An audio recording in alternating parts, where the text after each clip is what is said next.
Hi friends, hello, ಹೇಗಿದ್ದೀರಾ? Welcome back to my YouTube channel Sumalatha creative teacher.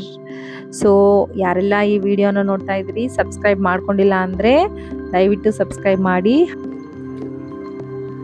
ಇವತ್ತು ನಾನು ನನ್ನ ಫೇವ್ರೆಟ್ ಚಟ್ನಿ ಹೀರೆಕಾಯಿ ಚಟ್ನಿಯನ್ನು ಮಾಡ್ತಾ ಇದ್ದೀನಿ. ಸೊ ಅದನ್ನು ನಿಮ್ಮ ಜೊತೆಗೆ ಹಂಚ್ಕೊಳ್ಳೋಣ ಅಂತೇಳಿ ಬೇಕಾಗಿರೋ ಇಂಗ್ರೀಡಿಯೆಂಟ್ಸು ಇಲ್ಲಿ ಕಾಣ್ತಾ ಇದೆ. ಹೀರೆಕಾಯಿ, ಈರುಳ್ಳಿ, ಮೆಣಸಿನ್ಕಾಯಿ, ಕೊಬ್ಬರಿ, ಶೇಂಗಾ ಎಲ್ಲ. ಸೊ ಫಸ್ಟು ಹೀರೆಕಾಯನ್ನು ನಾವು ನೀಟಾಗಿ ಪೀಲ್ ಆಫ್ ಮಾಡ್ಕೋಬೇಕು. ಮೇಲೆ ಇರ್ತಕ್ಕಂಥ ಸ್ಕಿನ್ನನ್ನು ಚೆನ್ನಾಗಿ ಹೀರೆಕಾಯಿನ ತೊಳೆದು ಈ ಥರ ಚಿಕ್ಕ ಚಿಕ್ಕದಾಗೆ ಕಟ್ ಮಾಡ್ಕೋಬೇಕು. ಸೊ ನಮಗೆ ಯಾವ ಶೇಪಲ್ಲಾದರೂ ಕಟ್ ಮಾಡ್ಕೋಬೋದು. ನಾನು ಸರ್ಕಲ್ ಶೇಪಲ್ಲಿ ಕಟ್ ಮಾಡ್ಕೊಂಡಿದ್ದೀನಿ.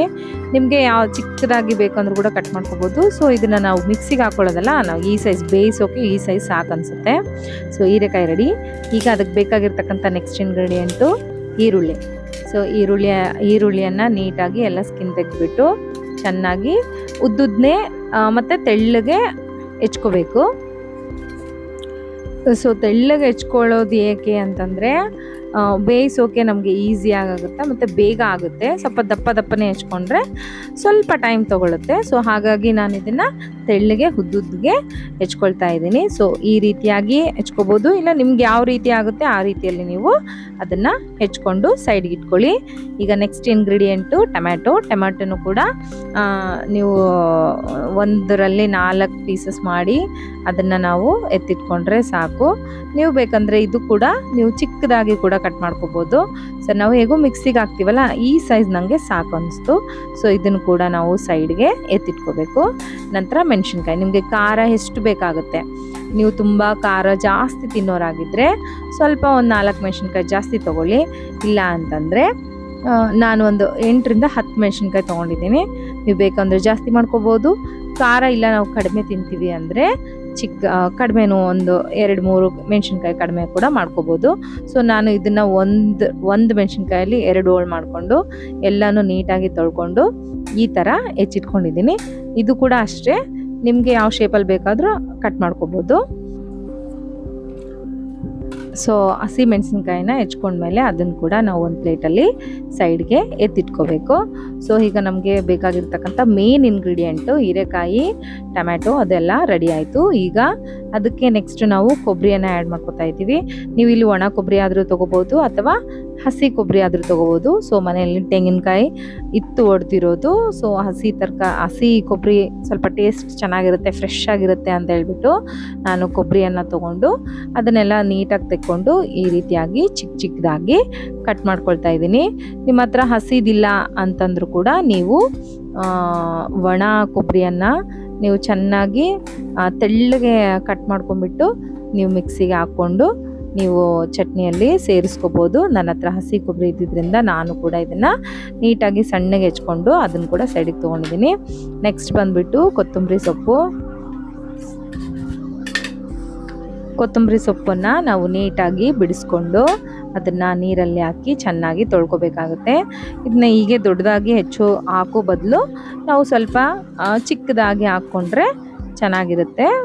ನೀಟಾಗಿ ನಾವು ಮಿಕ್ಸಿಗೆ ಹಾಕಿದಾಗ ಕೂಡ ಚೆನ್ನಾಗಿ ನಮಗೆ ರುಬ್ಕೊಳ್ಳೋಕ್ಕೆ ಈಸಿ ಆಗುತ್ತೆ. ಸೊ ಏನಾದರೂ ಅದರಲ್ಲಿ ಕಳೆ ಇತ್ತು ಅಂತಂದರೆ ನೀಟಾಗಿ ತೆಗೆದುಬಿಟ್ಟು ಅದನ್ನು ನಾವು ಸಣ್ಣದಾಗಿ ಹೆಚ್ಕೊಂಡು ಈಗ ಒಂದು ಬೌಲಲ್ಲಿ ಹಾಕಿ ನೀರಲ್ಲಿ ಚೆನ್ನಾಗಿ ಅದನ್ನು ತೊಳ್ಕೊಬೇಕು. ಸೊ ನೀರಲ್ಲಿ ಹಾಕಿ ತೊಳ್ಕೊಂಡು ಅದನ್ನು ನೀಟಾಗಿ ಈಗ ತೆಕ್ಕೊಂಡು ಮತ್ತೆ ಒಂದು ಪ್ಲೇಟ್ಗೆ ಟ್ರಾನ್ಸ್ಫರ್ ಮಾಡ್ಕೊಳ್ತಾ ಇದ್ದೀನಿ. ಈಗ 1 ಕಪ್ಪಷ್ಟು ಶೇಂಗಾ ಬೀಜವನ್ನು ತೊಗೋಬೇಕು. ಇದು ನೆಕ್ಸ್ಟ್ ಚಟ್ನಿಗೆ ರುಬ್ಕೊಳ್ಳೋಕ್ಕೆ. ಸೊ ಇವೆಲ್ಲ ಇಂಗ್ರೀಡಿಯೆಂಟ್ಸು. ಈಗ ಒಂದು ಬಾಣಲಿಗೆ ಸ್ಟವ್ ಹಚ್ಬಿಟ್ಟು ಬಾಣಲಿಯನ್ನಿಟ್ಟು ನಮಗೆ ಬೇಕಾದಷ್ಟು ಎಣ್ಣೆಯನ್ನು ಹಾಕ್ಕೋಬೇಕು. ಇಲ್ಲಿ ಏನು ಅಳತೆ ಇಲ್ಲ, ನಮ್ಮ ಕಣ್ಣಳತೆಯಲ್ಲೇ ನಮಗೆ ಎಷ್ಟು ಬೇಕು ಅನಿಸುತ್ತೆ ಅಥವಾ ಎಷ್ಟು ಸಾಕು ಅನಿಸುತ್ತೆ ಅಲ್ಲಿವರೆಗೂ ಅಷ್ಟನ್ನು ನಾನು ಎಣ್ಣೆಯನ್ನು ಹಾಕ್ಕೊಂಡಿದ್ದೀನಿ. ಸೊ ಅದಾದ ನಂತರ ಬಿಸಿ ಆಗಿದ ತಕ್ಷಣ ಈರುಳ್ಳಿ, ಮೆಣಸಿನ್ಕಾಯನ್ನು ಎಣ್ಣೆಯಲ್ಲಿ ಚೆನ್ನಾಗಿ ಬೇಯಿಸಬೇಕು. ಸೊ ಈಗ ಈರುಳ್ಳಿ ಸ್ವಲ್ಪ ಸಾಫ್ಟಾಗಿ ಗೋಲ್ಡ್ ಅಥವಾ ಬ್ರೌನಿಷ್ ಕಲರ್ಗೆ ಅದು ಟರ್ನ್ ಆಗಬೇಕು.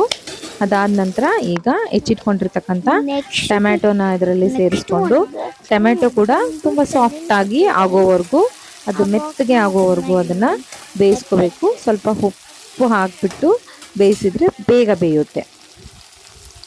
ಈಗ ಉಪ್ಪು ರುಚಿಗೆ ತಕ್ಕಷ್ಟು, ನಿಮಗೆ ಎಷ್ಟು ಬೇಕನ್ಸುತ್ತೆ ಅಷ್ಟನ್ನು ರುಚಿಗೆ ತಕ್ಕಷ್ಟು ಉಪ್ಪು ಹಾಕ್ಕೊಂಡು ಸ್ವಲ್ಪ ಹೊತ್ತು ಬಿಟ್ಟರೆ ಅದು ಚೆನ್ನಾಗಿ ಬೇಯುತ್ತೆ. ಸೊ ಅದು ಸ್ವಲ್ಪ ಗೋಲ್ಡನ್ ಕಲರಲ್ಲಿ ಟರ್ನ್ ಆಗಬೇಕು, ಕಲರಿಶ್ ಬರಬೇಕು. ಬೇಯ್ತಾ ಇದೆ.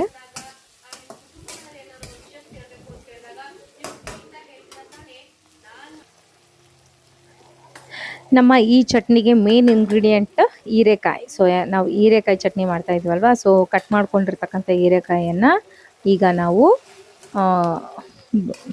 ಕಡಾಯಲ್ಲಿ ಹಾಕ್ಕೋಬೇಕಾಗುತ್ತೆ. ಸೊ ಇದು ಕೂಡ ಸ್ವಲ್ಪ ಹೊತ್ತು ನಾವು ಮುಚ್ಚಿಟ್ಟು ಅದು ಬೇಯೋಕ್ಕೆ ಬಿಡಬೇಕು. ಅದು ಕೂಡ ಸ್ವಲ್ಪ ಮೆತ್ತಗಾಗಿ ಸಾಫ್ಟಾಗಿ ಆಗೋವರೆಗೂ ನಾವು ವೇಟ್ ಮಾಡಬೇಕು. ಅದಾದ ನಂತರ ಸ್ವಲ್ಪ ಅರಿಶಿನ ಮತ್ತು ಸ್ವಲ್ಪ ಉಪ್ಪು ಹಾಕಿ ಅದನ್ನು ಚೆನ್ನಾಗಿ ಬೇಯೋಕ್ಕೆ ಬಿಡಬೇಕು. ಸೊ ಈಗ ಆಲ್ಮೋಸ್ಟ್ ಮೆತ್ತಗಾಗ್ತಾ ಬಂದಿದೆ, ಕಲರ್ ಕೂಡ ಚೇಂಜ್ ಆಗಿದೆ. ಹೀರೆಕಾಯಿ ಎಲ್ಲ ಚೆನ್ನಾಗಿ ಹಿಂಗೆ ಮುಟ್ಟಿದರೆ ಬೇಯಿಸಿರೋ ಇಲ್ಲ ಅಂತ ಗೊತ್ತಾಗುತ್ತೆ. ಸೊ ಅದನ್ನು ನೋಡ್ಕೋಬೇಕು. ಅದಾದ ನಂತರ ನಾವು ಹೆಚ್ಚಿಟ್ಕೊಂಡಿರ್ತಕ್ಕಂಥ ಕೊತ್ತಂಬರಿ ಸೊಪ್ಪು ಮತ್ತು ಪುದೀನ ಸೊಪ್ಪನ್ನು ಕೂಡ ಫ್ಲೇವರ್, ಪುದೀನ ಹಾಕ್ಕೊಂಡ್ರೆ ನಮಗೆ ತುಂಬ ಒಳ್ಳೆ ಫ್ಲೇವರ್ ಬರುತ್ತೆ ಮತ್ತು ತಿನ್ನೋಕೆ ಕೂಡ ತುಂಬ ರುಚಿ ಅನಿಸುತ್ತೆ. ಸೊ ಅದನ್ನು ಕೂಡ ನಾವು ಇದರಲ್ಲಿ ಆ್ಯಡ್ ಆನ್ ಮಾಡ್ಕೋಬೇಕು. ಸೊ ಈಗ ನೋಡಿ ಎಷ್ಟು ಕಲರ್ಫುಲ್ಲಾಗಿ ಯೆಲ್ಲೋಯಿಶ್ ಆಗಿ ಕಾಣ್ತಾ ಇದೆ. ಸಖತ್ತಾಗಿರುತ್ತೆ. ನೀವು ಒಂದ್ಸಾರಿ ಖಂಡಿತ ಟ್ರೈ ಮಾಡಿ, ಸೂಪರಾಗಿರುತ್ತೆ. ನಮ್ಮ ಮನೆಯಲ್ಲಂತೂ ನಾನು ಮಾಡೋ ಹೀರೆಕಾಯಿ ಚಟ್ನಿ ಅಂದರೆ ಸಿಕ್ಕಾಪಟ್ಟೆ ಇಷ್ಟ ಎಲ್ಲರಿಗೂ. ನನ್ನ ಮಕ್ಕಳಂತೂ ಇದರಲ್ಲಿ ರೊಟ್ಟಿ ಚಪಾತಿ ಏನಾದರೂ ಇತ್ತು ಅಂದರೆ ತುಪ್ಪ ಹಚ್ಕೊಂಡು ಚಟ್ನಿ ಹಚ್ಕೊಂಡು ಸರಿಯಾಗಿ ತಿಂತಾರೆ. ಸೊ ತುಂಬ ಚೆನ್ನಾಗಿರುತ್ತೆ. ಸೊ ಈಗ ನಾನು ಆ್ಯಡ್ ಮಾಡಿಕೊಂಡೆ ಸ್ವಲ್ಪ ಹಸಿ ಕೊಬ್ಬರಿಯನ್ನು, ಆಗಲೇ ಕಟ್ ಮಾಡಿ ಇಟ್ಕೊಂಡಿದ್ವಲ್ಲ ಅದು ಹಾಗೆ ಮಿಕ್ಸಿಗೆ ಹಾಕೋ ಬದಲು ಸ್ವಲ್ಪ ಎಣ್ಣೆಯಲ್ಲಿ ಈ ಥರ ಬೇಯಿಸ್ಕೊಂಡ್ಬಿಟ್ಟು ಶೇಂಗಾ ಮತ್ತು ಕೊಬ್ಬರಿಯನ್ನು ಸ್ವಲ್ಪ ಹೊತ್ತು ಬೇಯಿಸ್ಬಿಟ್ಟು ಈಗ ಮಿಕ್ಸಿ ಜಾರ್ಗೆ ಹಾಕ್ಕೋಬೇಕು ತಣ್ಣಗಾದ್ಮೇಲೆ. ಸೊ ಈಗ ನಿಧಾನವಾಗಿ ನಮ್ಗೆ ಎಷ್ಟು ಬೇಕೋ ಅಷ್ಟು ಮಿಕ್ಸಿ ಜಾರ್ಗೆ ಟ್ರಾನ್ಸ್ಫರ್ ಮಾಡಿಕೊಂಡು ಈಗ ಮಿಕ್ಸಿಯಲ್ಲಿ ರುಬ್ಕೋಬೇಕು. ಸೊ ನಾವು ಇದನ್ನು ತರಿಯಾಗಿ ಆದರೂ ರುಬ್ಕೋಬೋದು ಅಥವಾ ಸ್ವಲ್ಪ ಸಾಫ್ಟಾಗಿ ಕೂಡ ರುಬ್ಕೋಬೋದು. ಸ್ವಲ್ಪ ತರಿ ಇದ್ದರೆ ನನಗೆ ಚೆನ್ನಾಗಿ ಅನಿಸುತ್ತೆ ಅಂತ. ಸೊ ಅದು ರುಬ್ಕೊಳ್ಬೇಕಾದ್ರೆ ಗಟ್ಟಿ ಆಗುತ್ತಲ್ವ, ಡೈರೆಕ್ಟ್ ನೀರು ಹಾಕಿದರೆ ಚೆನ್ನಾಗಿರಲ್ಲ. ಸೊ ಹಾಗಾಗಿ ಹುಣಸೆ ನೀರು ಹಾಕ್ತಾ ಇದ್ದೀನಿ. ಸೊ ಸೂಪರ್ ಆಗಿರ್ತಕ್ಕಂಥ ಹೀರೆಕಾಯಿ ಚಟ್ನಿ ರೆಡಿ ಆಯಿತು. ಈಗ ಅದಕ್ಕೆ ನಾವು ಸ್ವಲ್ಪ ಒಗ್ಗರಣೆಯನ್ನು ಕೊಟ್ಕೊಂಡ್ಬಿಟ್ರೆ ಇನ್ನೂ ಫ್ಲೇವರ್ ಚೆನ್ನಾಗಿರುತ್ತೆ. Thank you. ಮತ್ತಷ್ಟು ವಿಡಿಯೋಗಳಿಗಾಗಿ ಲೈಕ್ ಮಾಡಿ, ಶೇರ್ ಮಾಡಿ, ಸಬ್ಸ್ಕ್ರೈಬ್ ಮಾಡಿ. Thank you.